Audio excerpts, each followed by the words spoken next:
She watched them disappear through the dust clouds, their wagon wheels spinning away her last hope. A final piece of stale bread in her small palm.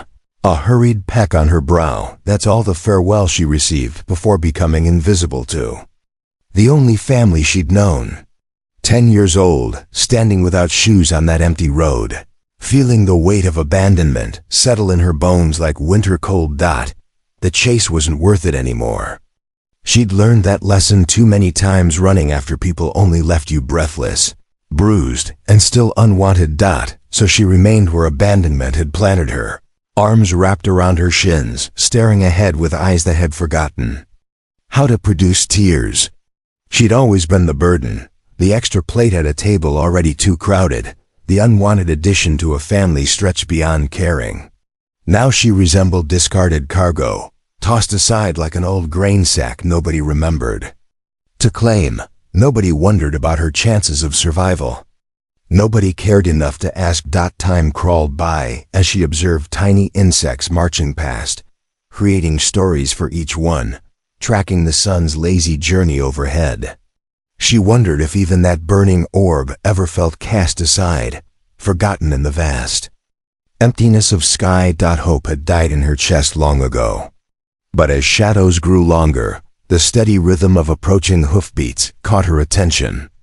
Controlled, purposeful sounds, not hurried or desperate. A figure emerged through the settling dust, mounted on a magnificent black stallion. This wasn't some weathered drifter or starving traveler. He carried himself like someone others sought out, yet here he was, pausing for a child nobody else had noticed. His gaze assessed her with the calculating look of a businessman. "Are you wandering lost?" he inquired. "Not lost," she replied simply. "Abandoned. Anyone planning to return for you?" "Nobody." "What should I call you, Kali?" His expression remained stoic, but something shifted behind his eyes. From his saddlebag came a cloth-wrapped biscuit and a small container of fresh water. She stared in bewilderment at this unexpected kindness. "What makes you want to help?" she whispered. "Because once upon a time, I needed someone to stop for me." "Too," came his quiet response. He didn't issue commands or explanations, just waited patiently as she slowly rose, clutching that precious biscuit, uncertainty written across her young face.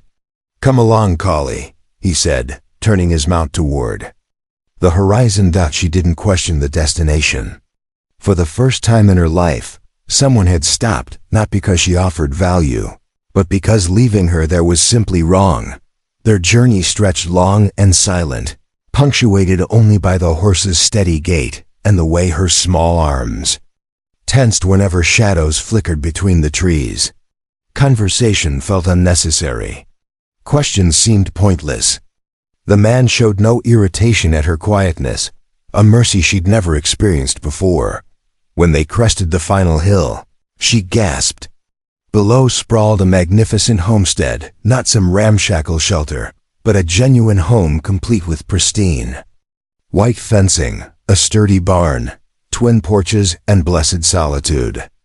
"This is where you live?" Her voice barely rose above a whisper. "Indeed, just me." He dismounted first, then carefully lifted her down as if questioning whether she trusted solid ground beneath her feet. She didn't. Not yet. The front door opened. Without ceremony, she lingered at the entrance, expecting the familiar barrage of restrictions and warnings. Instead, silence greeted her. "Choose whichever room appeals to you," he said matter-of-factly. "None are occupied." She explored the corridors like someone trespassing in sacred space. Every chamber held proper furnishings, window dressings, carpets that spoke of permanence, rather than make-do solutions. The kitchen boasted orderly rows of glass containers, a fireplace recently cleaned and ready for use. Upstairs, she discovered a bedroom with a handmade quilt folded precisely at the foot of the bed and a window, perfectly positioned to catch the evening light.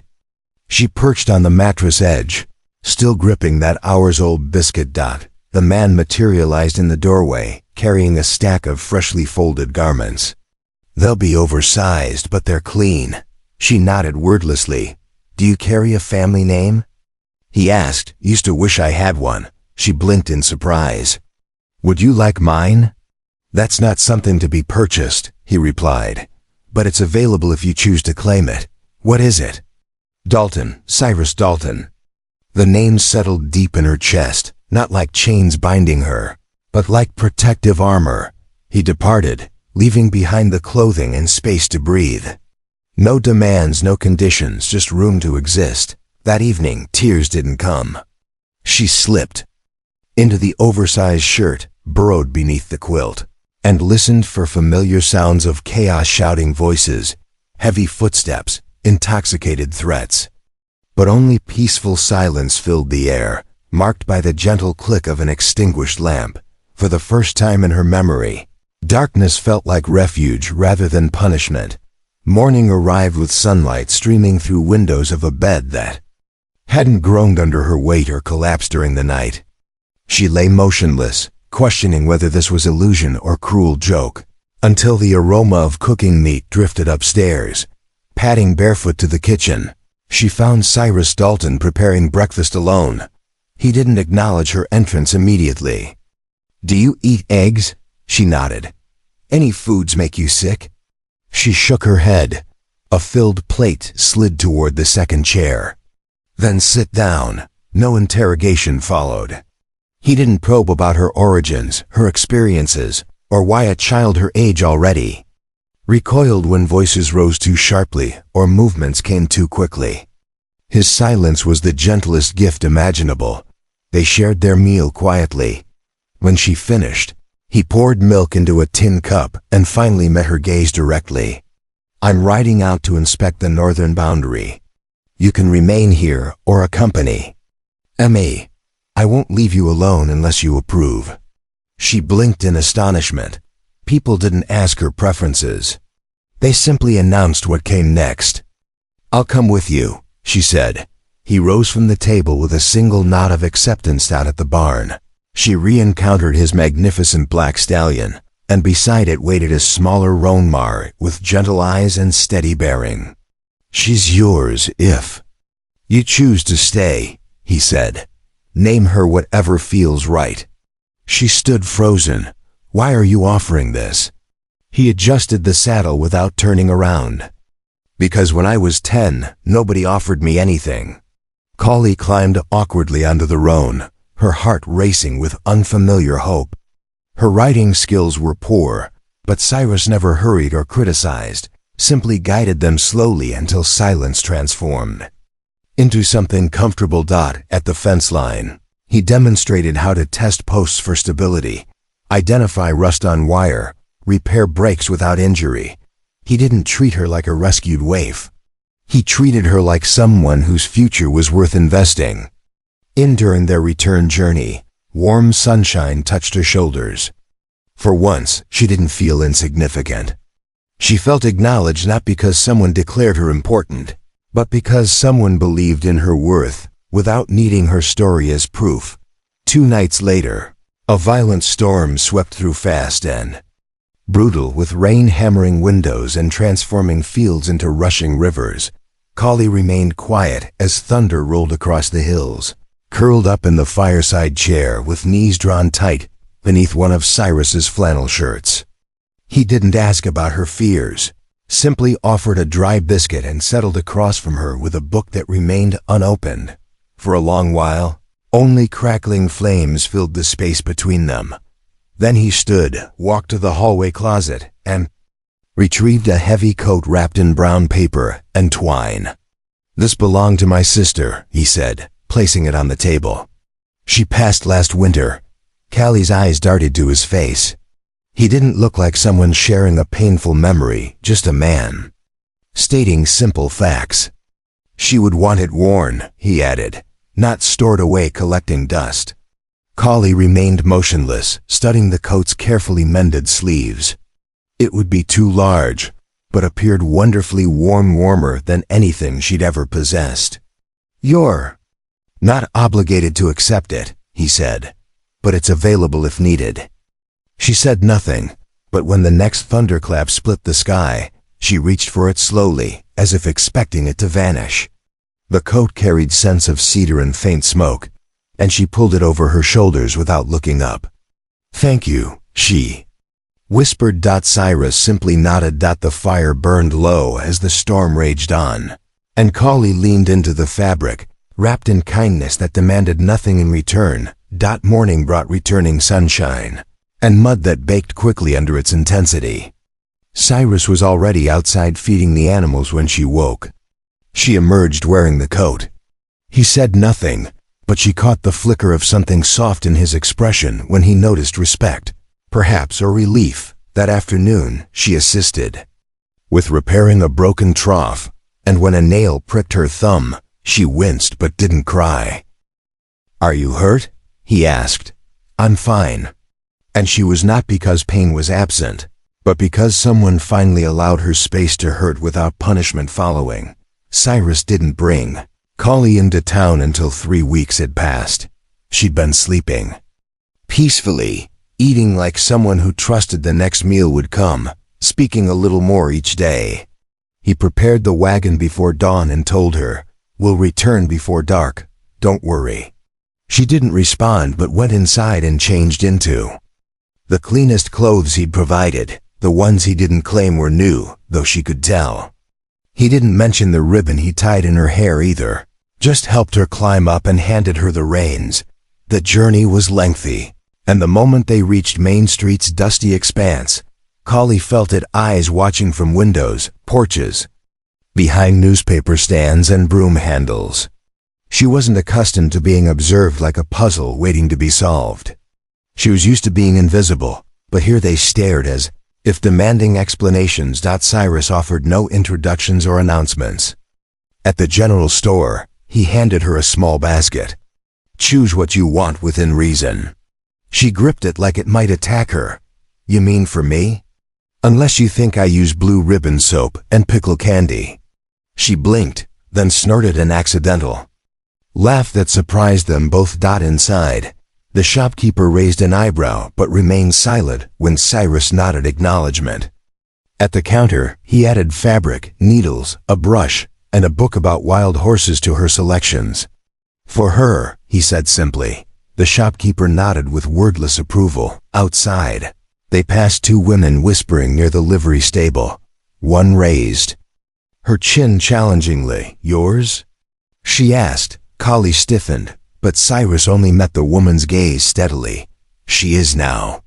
The woman blinked, turned back to her companion, and said nothing more. During their homeward journey, Kali held the book in her lap and stared at the ribbon tied around her bag of sweets. She remained silent until they were halfway back.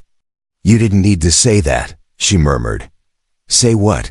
"That I'm yours." Cyrus flicked the reins lightly, watching the road. "Didn't say it for them," he replied. "Said it for you." And somewhere, deep in her chest, a wall that had never truly crumbled finally did quietly, completely, without needing reconstruction. That evening, Cyrus went to the old roll-top desk in the study and pulled out yellowed papers tied with string. Kali watched from the doorway, unsure if she should inquire. But the man who never demanded answers was finally holding one of his own. "I didn't want to show you this too quickly," he said softly, "but you've been here long enough. I think you deserve to know your position." He unfolded a letter written in neat, unfamiliar handwriting. "This is my sister's will," he explained. "She owned half this ranch, and she wrote that if I ever found someone with her same spirit, they were welcome to her portion." Kali blinked. "But I'm not blood relation, I know." He tapped the paper. "Doesn't mention blood, just heart." He offered her the page, and for a long moment, she didn't reach for it. When she finally did, her fingers trembled. It wasn't about property or money or names. It was that someone she'd never met believed in love that could be freely given, not just inherited. Cyrus continued. "Legally, it still goes through me, but I've prepared something else." He produced a smaller envelope with her name in block letters. "This makes you guardian of the eastern pasture. It's not everything, but it's yours." Collie held it like it weighed more than a lifetime. "Why are you doing this?" she whispered. Cyrus leaned back in his chair, arms folded. "Because someday when I'm gone, I don't want the land going to someone who just sees dirt. I want it in the hands of someone who remembers what it meant to be unwanted and chose differently." Collie couldn't speak. The fire popped in the corner. The only sound filling the silence. Her heart couldn't. She didn't cry. She didn't need to. Cyrus stood and placed a hand lightly on her shoulder. "You have time," he said, "to decide what kind of person you want to be. But for now, this is your place too." For the first time, Collie wasn't afraid of the future, because someone had already given her a piece of it and trusted her not to break it. Spring arrived early that year, bringing more than just wildflowers and snowmelt. One afternoon, as Cyrus mended fence posts and Collie brushed the old mare by the barn, a rider appeared on the horizon. Dusty, sun-weathered, wearing the kind of hat that meant business, not charm. He dismounted slowly, as if aware of being watched. Collie stepped back instinctively, tightening her grip on the brush. "Looking for Cyrus Dalton?" the man said, his voice dry as gravel on rusted metal. She didn't answer, just pointed toward the distant field. By the time Cyrus returned, the man was leaning against the post rail like he'd already claimed it. "Name's Clay Beringer," he said. "I reckon you remember my father." Cyrus didn't blink. "Too well. He died. Left me this." He produced a deed naming the eastern pasture as part of the Beringer family's original holdings. "I've come to collect."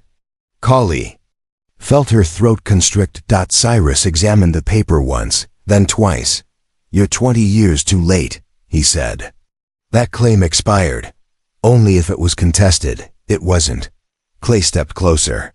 "And I heard you've got some stray orphan girl sleeping in that pasture house like she owns it." Collie froze. The weight of everything, the coat, the name, the guardianship, suddenly felt like ash. But Cyrus didn't flinch. He folded the paper carefully and handed it back. "You're welcome to try taking it through the courts, but that pasture belongs to someone who earned it." "She's just a kid," Clay spat, "with no name, no blood. She's got more backbone than any man I've seen come out of your line." The silence that followed was sharp as a blade.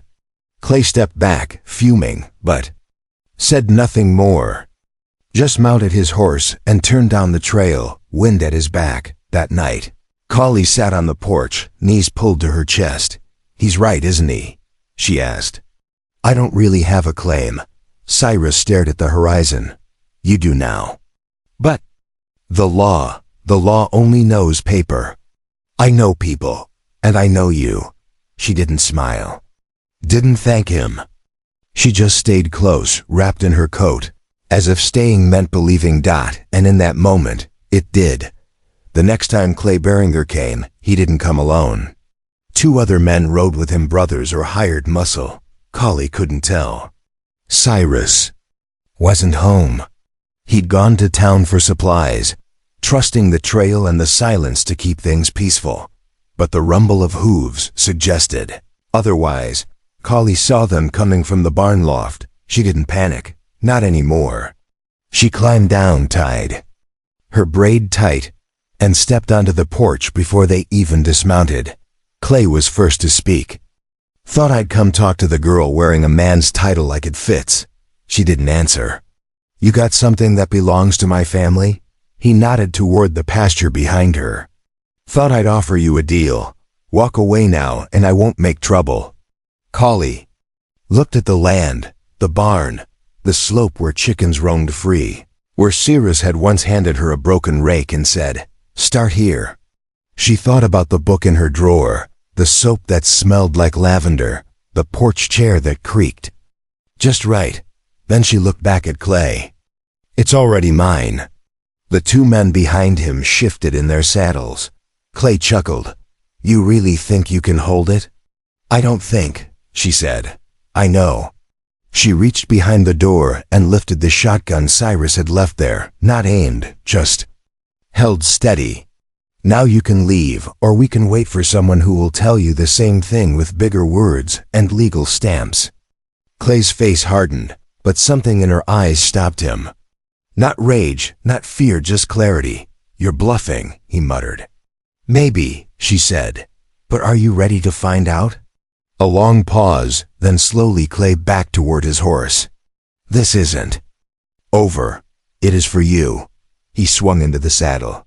His men followed. No shots fired, no curses, just the sound of boots brushing stirrups and a trail fading behind them. When Cyrus returned that evening, she was still on the porch. He looked at her, then at the empty road. Something happened? She nodded. They came. I handled it. Cyrus didn't ask more. Just sat beside her and said, Told you it was yours. Collie didn't reply.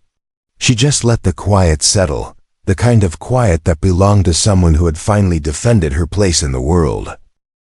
News of what Collie had done reached town before Cyrus did.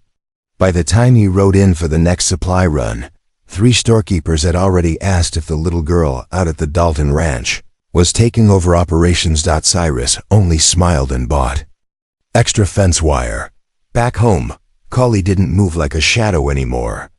She rode the pasture in the mornings, checked water troughs, mended gaps in the fence wire. Not because someone told her to, but because she knew how, and because the land didn't ask for permission, only effort. One afternoon, while pruning a dead branch near the garden fence, she spotted a figure by the oak trees. Small, quiet, dirty. A boy, maybe 7. No shoes, no bag, she called out. He didn't run. Just stared. She walked to him slowly, offered a crust of bread from her apron. Where's your family? She asked. He shook his head, then pointed to the trail miles long, empty. She didn't ask more, just said, You hungry? He nodded. That night, she gave him a blanket, placed an extra plate on the table, and set a stool by the fire. Cyrus raised an eyebrow but didn't question it.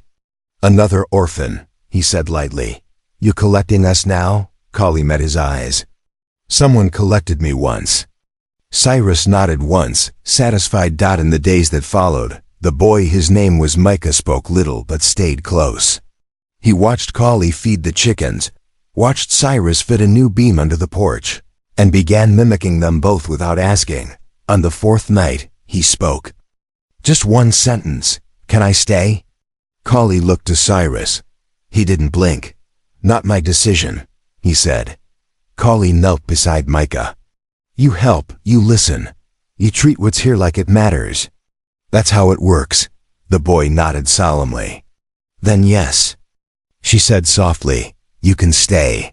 That evening, she sat on the porch with a mug of cider, watching the boy chase chickens. Cyrus joined her. Feels different, doesn't it? She smiled faintly. Yes, like I know where the door is now, and I'm the one who decides when it opens. She didn't need a last name or a signed paper. Not anymore. Because being chosen was only half the journey. Choosing someone back, that was what made it home. Autumn returned like a second chance. Crisp air, golden skies, and enough peace to make you believe the trail could never hurt again. The pasture was full and thick with feed, the barn stacked high with hay, and the little house that once held only silence now echoed with laughter and chores shouted across the yard. Collie had taken to waking before the sun, not because she had to, but because she wanted to be the first to light the stove, to feel the day begin in her hands. Micah snored on the cot in the corner, now with boots beside it and a carved wooden horse she'd whittled for him. That morning, Cyrus called her to the porch, in his hand a folded paper. It's time, he said. She didn't need to ask what he meant. It wasn't about land or deeds or names. It was about giving her what she'd already earned. You're adopting me? She asked, her voice quiet. He nodded. If you'll have me. Collie looked down at the hands that once trembled when asked her name, now stained with dirt, ink, and care. I thought I already did, she whispered. They went into town together. The clerk raised an eyebrow. He'd never seen Cyrus sign anything with such calm. When he read the new name aloud, Collie Dalton, she flinched, then smiled. Not because it made her someone new, but because it finally told the truth. By winter, the ranch had 3 names on the gate: Cyrus, Collie, and Maka, etched into a plank above the fence in crooked paint, the kind done by small hands. And when people came by, neighbors, ranch hands, even the school teacher, they didn't ask, "Where did she come from?" They asked, "How did you teach her to ride like that?" Or, "Can I buy some of your hen's eggs?" Collie never needed to explain. The trail no longer defined her. Being left didn't define her. What did was what she'd built, what she'd chosen, and who had chosen her back.